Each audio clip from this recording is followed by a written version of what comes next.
How are you? أهلا وسهلا. Assalamu alaikum and welcome to our open halaqa, the summer of friendship. And this beautiful summer day, really. Alhamdulillah. Bismillah ar-Rahman ar-Rahim. Subhanallah. Bismillah ar-Rahman ar-Rahim. Salatu salam ala khatul anbiya Sayyidina Muhammad wa ala ashabi ajma'in. Bismillah. Alrighty. I have to tell you, this morning I went to a new bakery. I've never been there before. And it's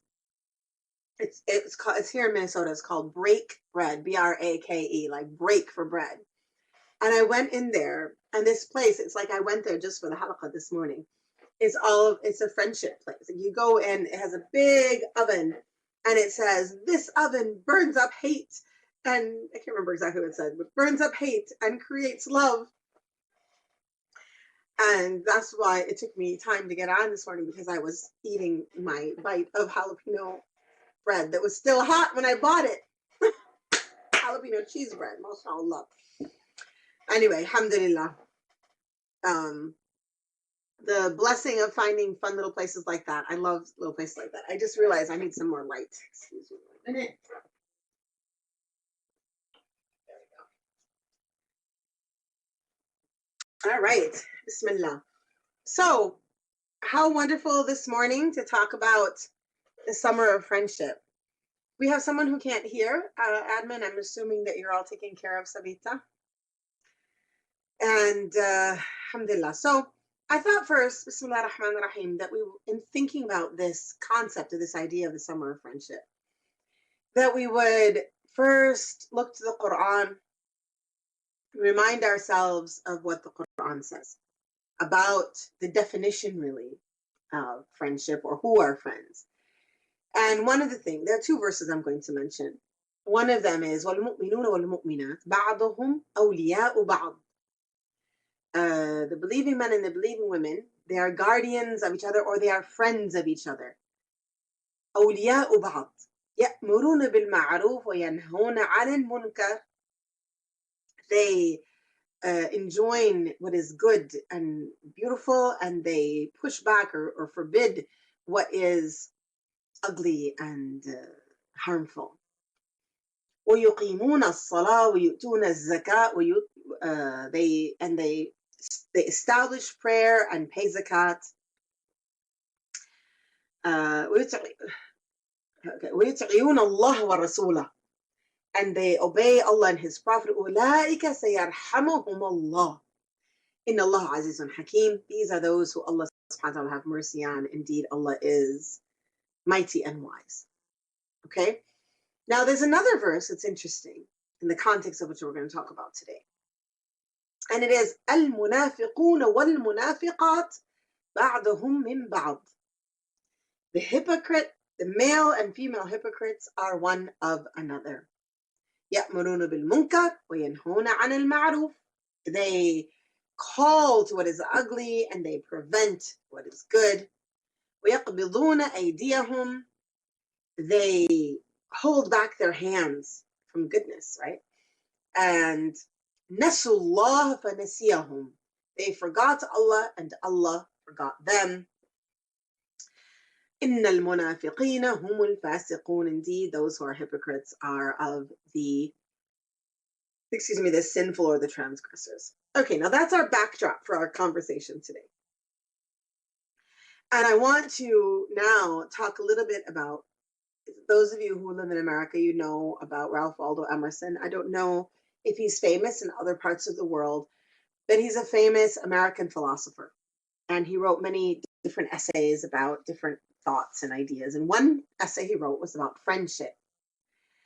And he says, there's a beautiful quote I want to read to you. "I do not wish to treat friendships daintily, but with roughest courage. When they are real, they are not glass threads or frostwork, but the solidest thing we know." That's a very powerful quote. I'm going to say it again for those of you who weren't able to follow it. I do not wish to treat friendships daintily, but with roughest courage. When they are real, they are not glass threads or frostwork, but the solidest thing we know. Ralph Waldo Emerson, in talking about friendships, talks a lot about the courage of friendship. That friendship is not what we might, now we have this Facebook friend idea. We're friends on Facebook, meaning that we watch each other's lives from afar. For Ralph Waldo Emerson, friendship it takes time and effort and long vision to create a relationship. And the other thing he said is that there are two elements of friendship. And I thought these were very applicable to our Muslim way of understanding, especially thinking about the two verses we just looked at. He says the two elements of friendship are sincerity or truthfulness and tenderness, or if we want to say in Arabic, rahma.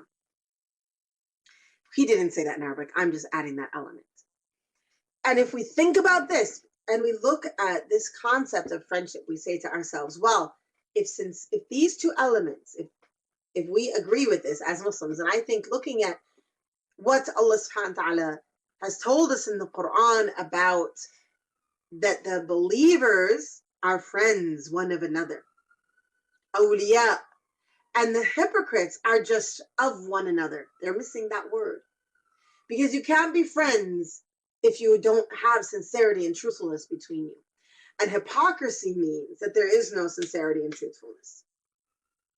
And so this concept of al-mu'mineen wal-mu'minat, the believing men and the believing women, are friends are awliya. They are friends one another. They have friendship between them, if you will.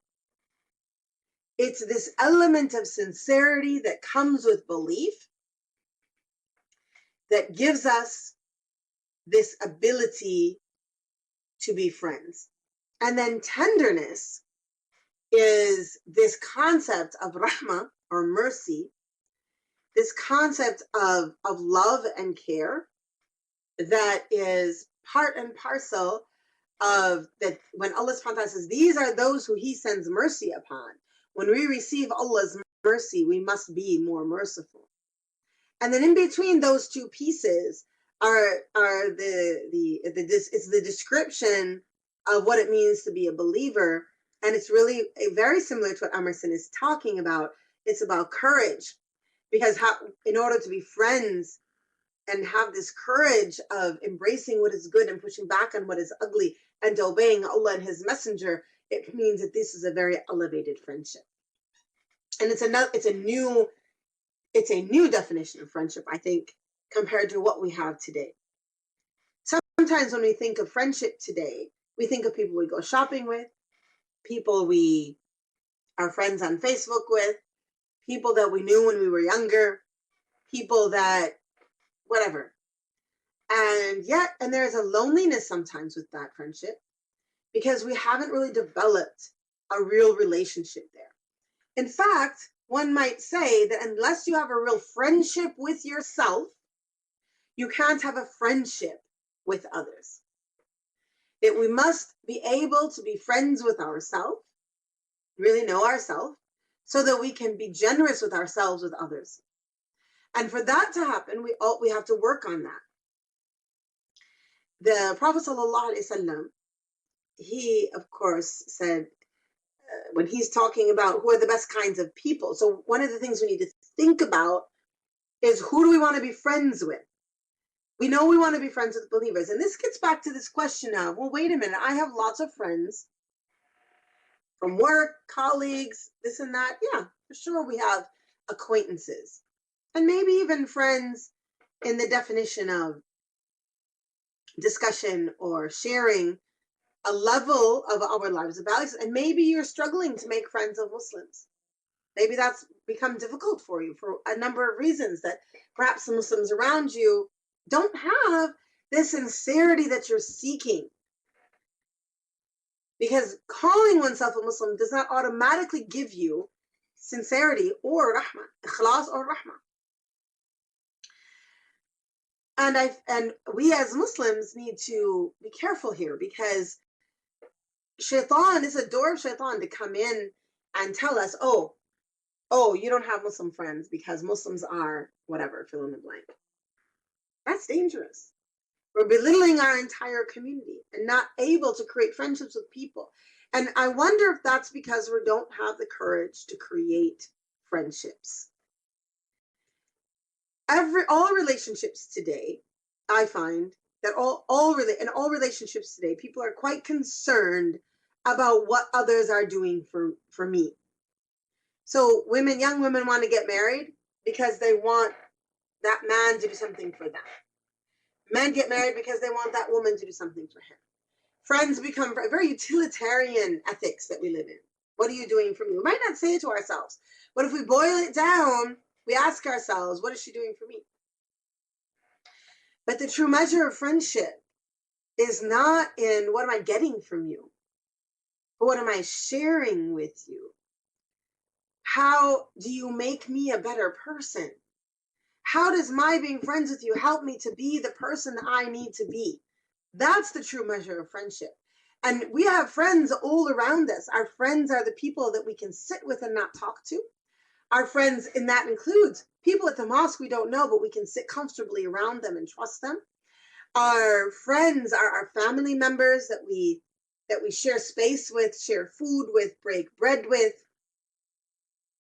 Our friends are those that we can talk to about our deepest concerns. And our friends are those who will say things to us that are hard for them to say, but they will be brave, because friendship needs courage. And if you are going to be a friend, you have to have courage. And if you are going to have a friend, you have to have courage. And that's why we must be careful who our friends are in that word of friendship.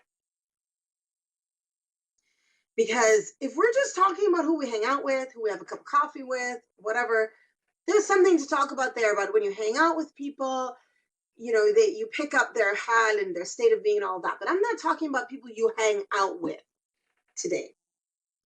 Talking about something much deeper, this concept of friendship and what it means. And so if we define it in this way, this thing that needs courage, this long-term relationship, where we are becoming, when we talk in Islam about ikhwat, being the sisters in faith, we're talking about having a connection of values, a connection of faith and belief.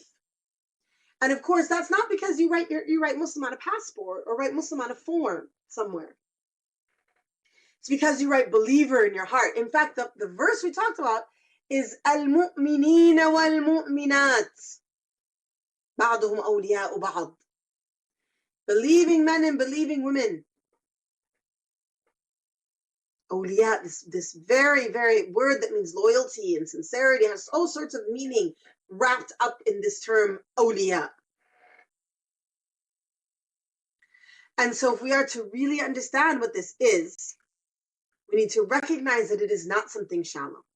Now, I'm not saying that, that's it. I can't be friends with anyone on Facebook anymore. I can't have these casual friends. Of course we can, but I'm not talking about that today. Today I'm talking about the seeking of a true friend. Now, just as a footnote, I want to say that sometimes spouses can be that friend, but they're not always going to be that friend. And for women especially, it is very important that we have those friendships with an S. Even if you're an introvert, you need friendships. The ones that are not glass threads or frostwork. Friendships of people that you share with and care with. And I will say that one of the tragedies of this LGBTQ movement is that it oppresses women in that it pulls us away from female friendships that have no sexual implication. that so many women today, young women, teenagers and kids, when they become close, they truly love this friend, they start to ask and wonder, oh, wait a minute, do I have these other feelings? But for centuries, women have expressed love for one another, real love and friendship of support. And I would venture to say, I don't know what it's like to be a man. I'm not one. I don't know the importance of relationships to men. But I would venture to say that for women, that these friendships are very important. And that one of the reasons that we are today lonely is because we just don't have those friendships. Partially because our society puts us in nuclear family households, so we don't have cousins and aunts and uncles and parents and grandparents around to befriend. And partially because we are struggling in a world of shallowness, and partially because culture does come into play when friendship is here. And in Muslim communities, very often there are different cultures, and that can affect our ability to open up and be brave. When someone is very different than you, sometimes it's hard.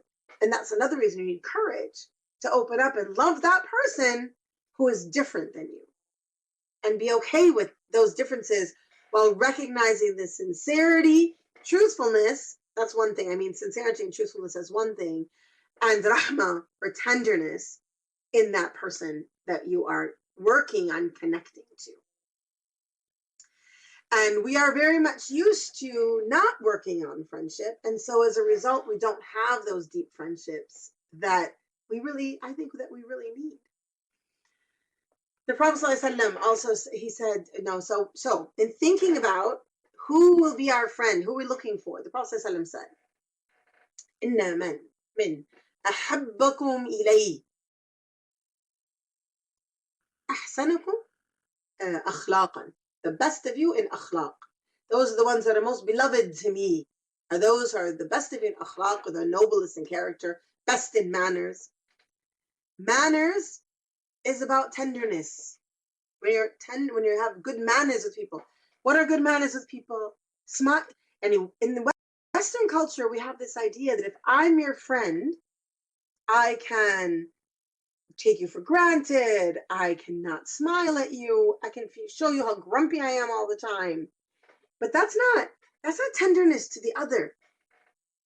That's not a deep friendship. Tenderness to the other is to be kind and smile and helpful, even when you don't feel like it. Then you might say, what about the honesty of feelings? Well, you can share your feelings without indulging your nafs. That's different. Indulging your nafs is you're going to be cranky and crabby with everybody. Sharing your feelings is, I'm grieving right now, feeling really sad about what's happening in this country, in a country, or in my government, or on Facebook, or at home, really struggling with something my daughter said to me yesterday, or I'm really struggling with, and share those feelings, don't hide them, while at the same time being polite. But not sharing them just to share them to be made better by that friend. And if your friend is a person of akhlaq, then you have hope in that. Also remember that the Prophet ﷺ said that people are similar to camels. Out of 100, you will hardly find even one that's capable of long journeys. I didn't know this about camels, by the way. But that not all camels are capable of those really long journeys. You have to choose which camel. To be careful. You don't just go on any old camel. You have to choose. Same thing with people. Not everyone is in for the long journey. So you need to choose who will be in for the long journey with me. I have, alhamdulillah, good friends who I don't talk to all the time. In fact, I talk to them rarely, and that's a shortcoming on my part. But I know they're in there, that I know that we're in this for the long journey. I just know it. And not everyone that I know is in it for the long journey. But this is something we have to decide. Who is in this for the long journey? And I mean the long journey. The journey through this life and the journey into the next life. Because the challenge of friendship is the challenge to be close to one another so that you can see together that there's an akhirah. So that together we can see that there's an akhirah and work together to become of those who are worthy of it. But just to be, as Michelle is saying in the chat, it's like the metaphor of the tree. Who are the roots and who are the leaves? And we will have leaves in our lives. Alhamdulillah. That's our fun too. You know. But the roots keep us going, keep us alive, keep us a healthy tree. Don't forget that the Prophet ﷺ also was sent as a mercy. And a rahmatul muhdah. He is sent. I was sent as a mercy, he said. Inna.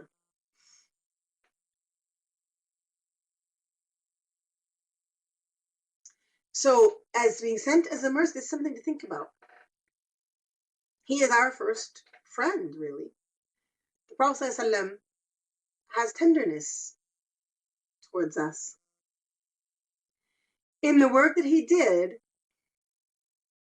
to share Islam, to teach Islam, to leave an example of Islam, he really represented the ultimate of friendship.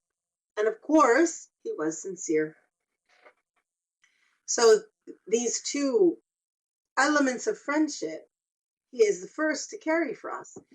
And he is courageous in his friendship to us because of his honesty and because of the work that he did to leave an example of a life that we can live and to leave clarity for us so that we're not confused. And if we want to think about what does it mean to be a friend of Allah subhanahu wa ta'ala,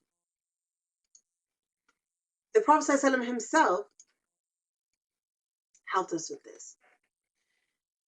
There's a beautiful long hadith Qudsi that starts in a very interesting way. It starts with the opposite. إن عاد لي وليا فقد أذنته بالحرب, which means whoever shows enmity or hatred toward one who is devoted to me, to God, I shall be at war with him. So, in other words, becoming a friend of Allah is becoming one who is under his protection fully.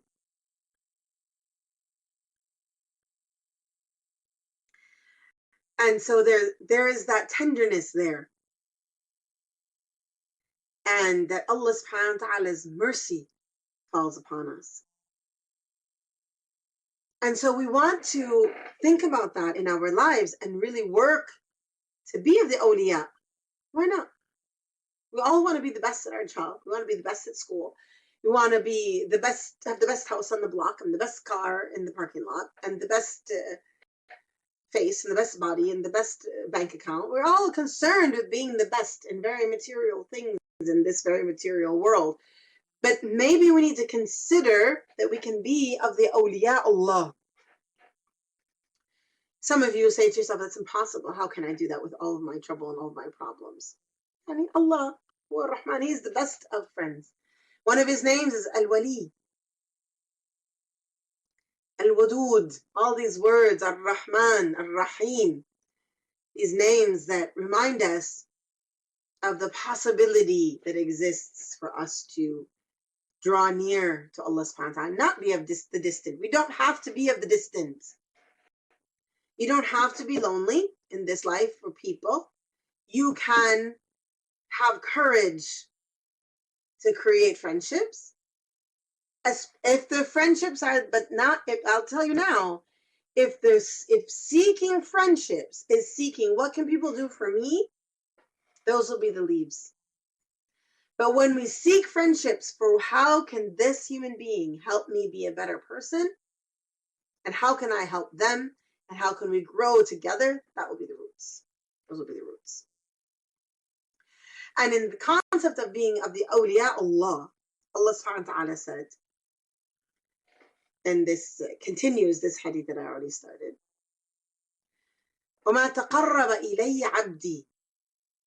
So my servant doesn't come near to me بِشَيْءٍ أَحَبُّ إِلَيَّ مِمَّا, that in something more beloved to me than the if taradtu alayh, then the thing that I have made obligatory upon him or her. So let's start with that, because that's where it begins. So in becoming of the awliya, we begin with what is farad upon us, what is an obligation. So we just look at the handful of things that are an obligation. Following those things, what's an obligation? You have to fast Ramadan. Okay, we did that. Check. And if you can't, then you're still as though you've done it. Go on Hajj. If you haven't been on Hajj, make your intention now. Even if you can't go, if you know that like dunya-wise you can't go, make your intention.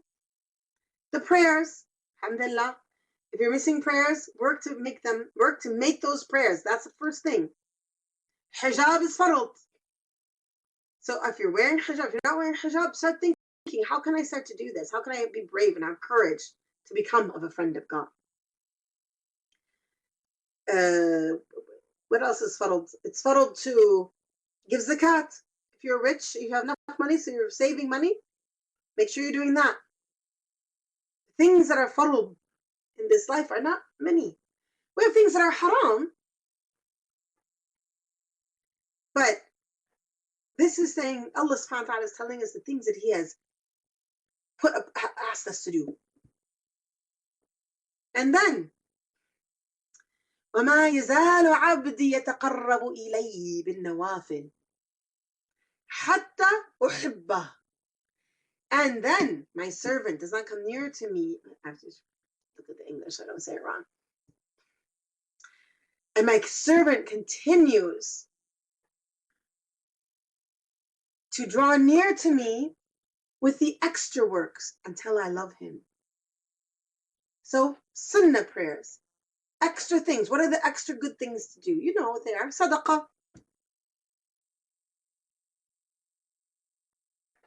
Not just fulfilling things at the very edge, but doing more. In the beautiful sunnah of the Prophet ﷺ, I would say good adab is one of those things. And if Allah loves us, فَإِذَا أَحْبَبْتُ كُنْتُ سَمْعَهُ الَّذِي يَسْمَعُ بِي. If I love him, when I love him, I am his hearing with which he hears, his seeing with which he sees, his hand with which he strikes, and his foot with which he walks. Were he to ask something of me, I would surely give it to him. And were he to ask me for refuge, I would grant him it. I do not hesitate about anything as much as I hesitate about taking the soul of my faithful servant. He dislikes death, and I dislike that which he dislikes. This is Bukhari, Sahih Bukhari. So in doing extra things, in having courage, we become of those who Allah loves. And when we become of those who Allah loves, all of these things begin to happen, which are difficult maybe for us to understand. But they have to do with coming close to Allah.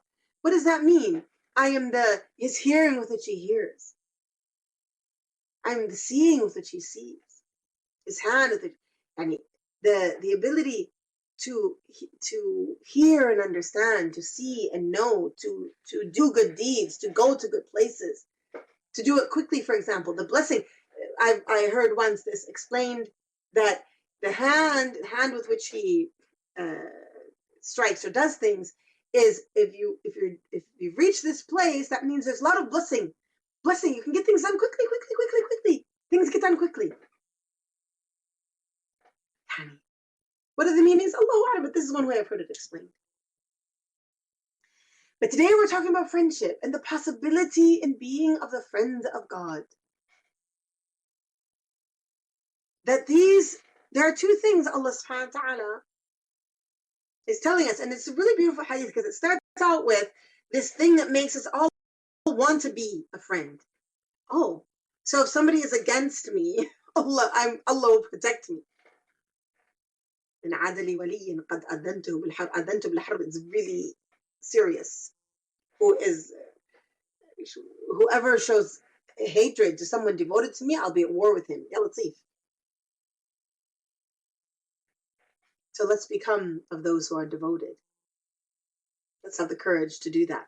We begin with the farad, and then we go to nawafil. All the extra stuff. Working for the volunteering that you do in your community, that's part of that. The money that you give, that's part of that. Okay, let's circle back now and talk again about being a friend to one another. The Emerson, again, he says in his essay about friendship, he says something really interesting, which I think it's worthwhile thinking about. He says, every man is sincere. Every man alone is sincere. But at the entrance of a second person, hypocrisy begins. What he means by that is that when another person comes into our life, we begin to perform and tell stories and pretend and not to be our real self.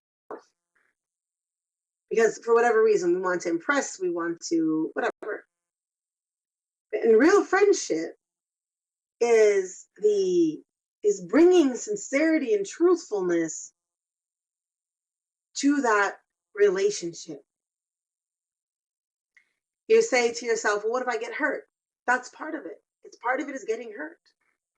Who told us? Whoever decided that the rule of the world is never to get hurt was lying. Having children, I mean, for mothers who give birth, just spitting the kid out is hard. That hurts. Then they turn 2 and they say, I hate you, mama. And then they turn 13 and they say the same thing. And then they turn 25 and they say, oh, I know how to live and you don't know how to live. And it's probably not until, right, I don't know, when does it happen that it's like smooth sailing? That's a relationship that's very important to mothers. In marriage, you get hurt. Who has been married and wasn't hurt? I mean, come on. In true friendships, you get hurt. 35 is the year. Okay, thanks, Farhan. I'm glad to know that. I will keep that in mind. I'm looking for that, inshallah. the being hurt, we're also afraid of being hurt. And it's a really weird time we live in where we're afraid of pain, we're afraid of sadness, we're afraid of being hurt, or very much taken by ourselves and our feelings. And, that's how I feel today. On one hand, I feel this sort of a pathology of feeling that being sad, nobody wants to be sad. We all have to be happy all the time. And then on another hand, we find ourselves very negative and pessimistic. So we are pushing against happiness. Part of friendship is having, Emerson would say, audacious trust in the truth of hearts. That's a very beautiful thing to say. But to be trustworthy, to trust hearts, to trust the human being, to love the human being. But let's rely on the Quran and trust the believers. Trust the believers. Find believers and trust them with our hearts. And if we're hurt from them, then let's learn from that and be able to have the hard conversation. I am not good at hard conversations, by the way. I have to really trust somebody in order to have a hard conversation. And it takes me a long time to really trust someone. And when I say trust, I don't mean trust them not to tell somebody. I mean trust them not to, so not that, is that if we have the hard conversation, the relationship won't just dissipate. That's hard for me. I'm working on it now that I'm in my 50s. I have above my desk, the Brene Brown, Clear as Kind. And I have another one that says, daring leaders who live into their values are never silent about hard things. So I'm working on it. I'm getting better. Alhamdulillah. That's what matters. We all want to get better. But once we start to tell ourselves and remind ourselves that we can't be good friends, even to ourselves, unless, I really love what Emerson says about, unless we have sincerity and tenderness. It's both. Because I'm going to get to you, Mary, 1 minute, but one of the problems that I hear is I'm just being honest. Like people that want to, they want to say nasty things. I'm just being honest, but they left out tenderness. What good is it to be honest with someone if you can't be tender? Then you've hurt them too much. We want honesty and tenderness together, and then we need courage. And in that, we can be a friend to have a friend.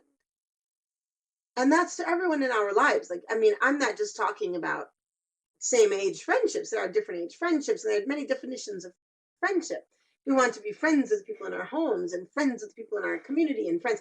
But the real friendship, that one we're talking about, is al-mu'mineen wal-mu'minat ba'duhum awliya'u ba'd.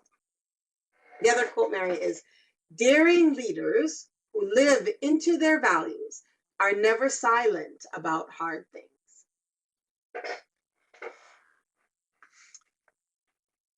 And sometimes people there is hard stuff out there that we have to be honest about. Sometimes it's okay to be quiet. Sometimes we can't. If it's a hard thing, we need to talk about it. We need to talk about it, and we just have to. And we have to do that so that we can be a friend. And I started this out by saying we need first to be a friend to ourselves, which means being honest with ourselves and tender with ourselves. Tender and kind and good. And I believe that it looks like this. We need to get to know ourselves and be merciful and sincere with ourselves. We need to look to the long goal and work to be of the awliya Allah. Work to be of the friends of God. We need to be thinking about that. And we need to recognize the road there is farad and nawafil. And then as we look to that and we work for that, we need to recognize that the Prophet ﷺ was our first friend. And then we need to be courageous with the people around us in being a friend to have a friend. If you have loneliness inside, which I think we are in an age of loneliness, if you have loneliness inside, examine that. Which of this continuum is missing in your life? Is it friendship with yourself to start with? Have you missed out on remembering that the goal is to be of the awliya Allah, to have nafs al-mutma'inna? يا أيها النفس المطمئنة ارجعي لربك راضية مرضية. This goal. Are you missing a friendship with the Prophet ﷺ so that you really have a clear heart towards him and love for him? And then what about your friendships with people? Are you belittling of the Muslim community? Are you struggling with your friendships? Shaitan will come into our friendships, especially our friendships that are for Allah, and try to break us apart, because in us being alone, he has more power. But when we are together against him.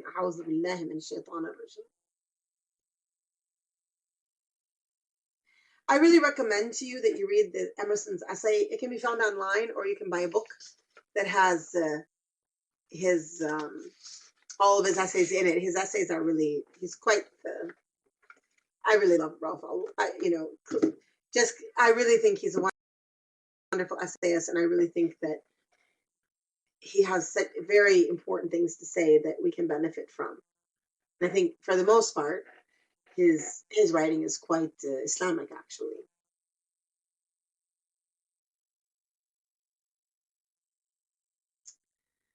He talks about conversation, Emerson, and the importance of conversation. It really made me think. When I read his essays many, many years ago, and I reread it this morning to come today and have a conversation with you.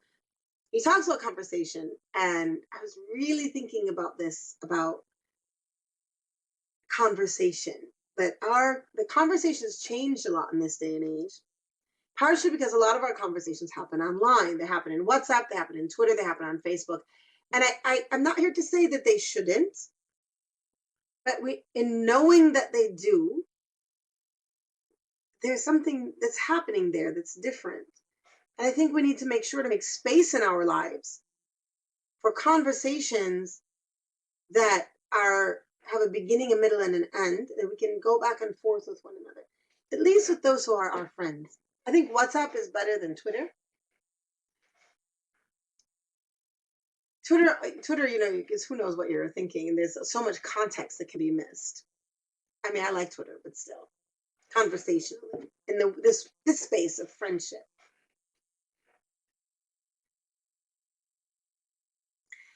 And Emerson talks as well about this idea of conversation happening even when we're not talking to one another, just sitting together in spaces together.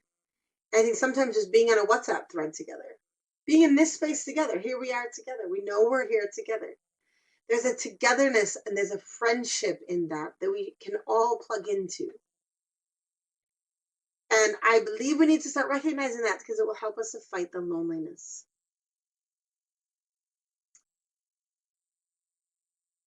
The talk today is called the Summer of Friendship. So here we are in the summer.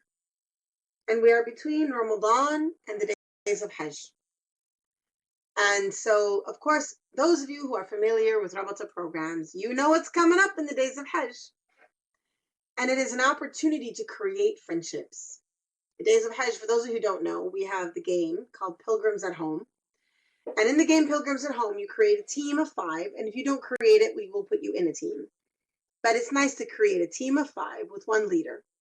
So there's a team of 5 and you compete, you work together as a team in worship to win or to do well by the end of the game. And we have game rules and all this stuff. And this process of working together as a team is very much the sincerity and truthfulness and tenderness of friendship.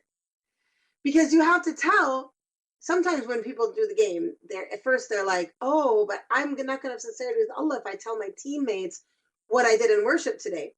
And then I remember Jen, she once said, I don't know if she's on today, but she once said, it's very easy to say that, but don't forget that today you're telling people that I prayed Tahajjud, I read Surah Al-Baqarah, and I read Quran, and I did zikr. But tomorrow, if you miss something, you also have to say that. That's not going to be so easy.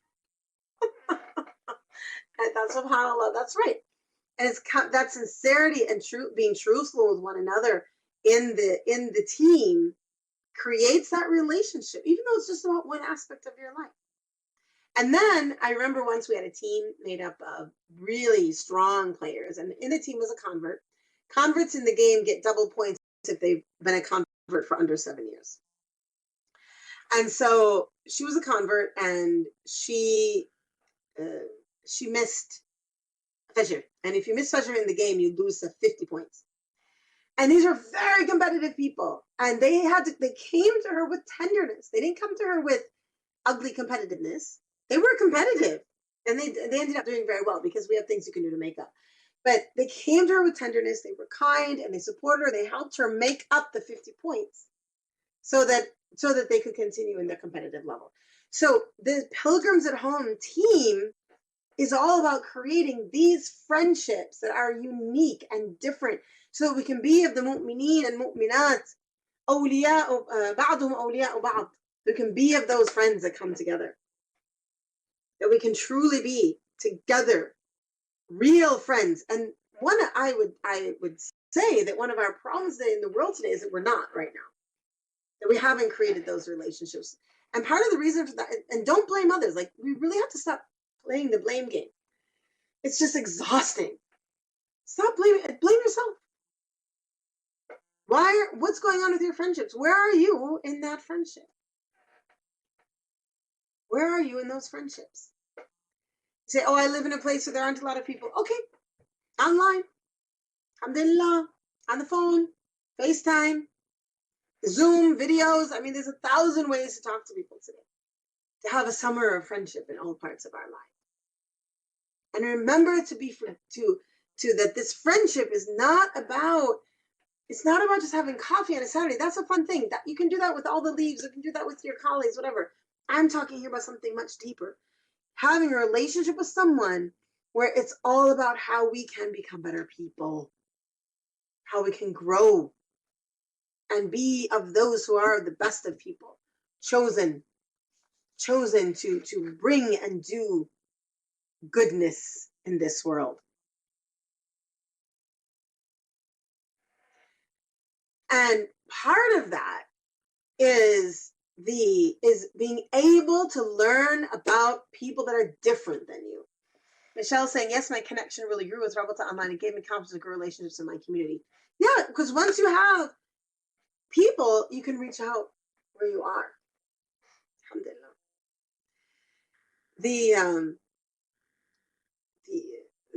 The joy of friendship is not in this person is my friend, but this person I can make mine. I take from that person and learn. And especially as Muslims who live in the West, very often our friends are not the same as us. They don't come from the same economic background, the same ethnic background, the same language background, the same. I mean, even if you grow up in a high school, everyone has different families, but sometimes there's a lot of similarities. The second you enter a Muslim community, you've got Pakistan, Palestine, Syria, Egypt, India, Malaysia, Indonesia, Bosnia, all the different Africa, different countries in Africa, all these different countries coming together.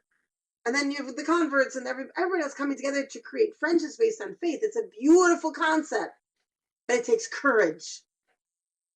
It takes courage.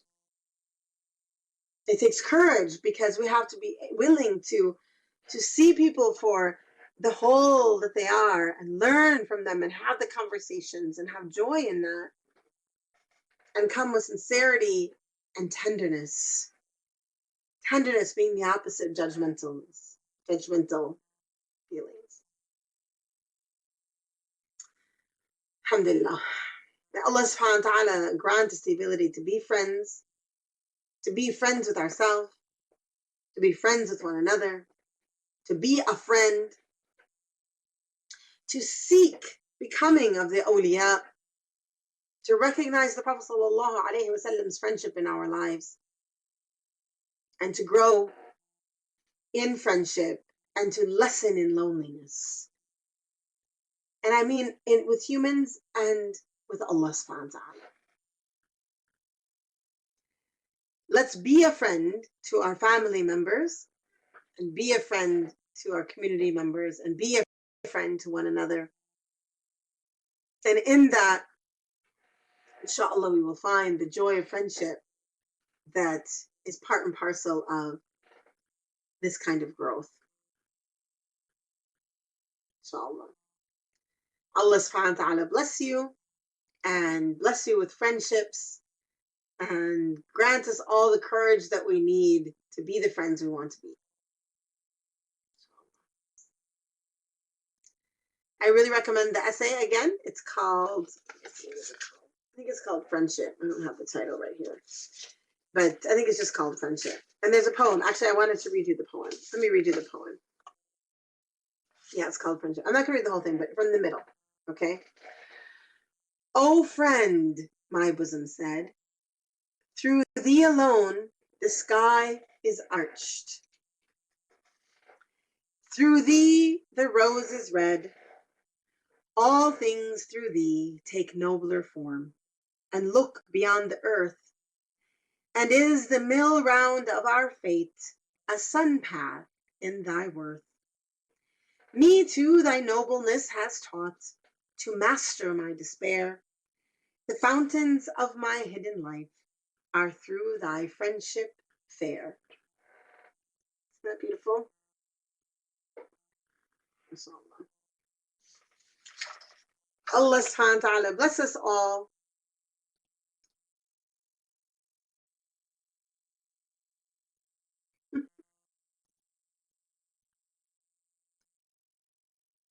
And help you all and make us all come together in positive friendship. Positive friendship. Inshallah. Ya Allah. Alhamdulillah. Have a wonderful day. Go find a bakery in your neighborhood to be your friend today. I found the most wonderful bakery. If you live in Minnesota, break bread over in West St. Paul. Amazing. It's so wonderful. If you don't live in Minnesota, find your bakery. I have a friend who's always there for everyone and cares deeply about the community, but it seems like people are just taking advantage of her kindness.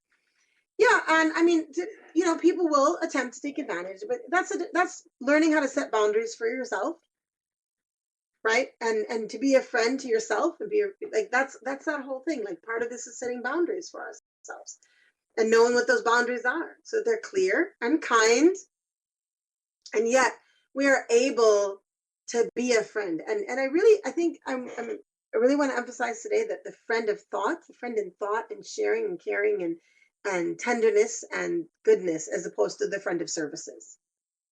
Although services can be part of it, but I'm thinking more about the talk that we have together and the growing that we have together. Inshallah. All right, have a wonderful day, everyone. Go get some bread and break bread. Break bread with your friends. Break bread with people, and grow that friendship. Assalamu alaikum.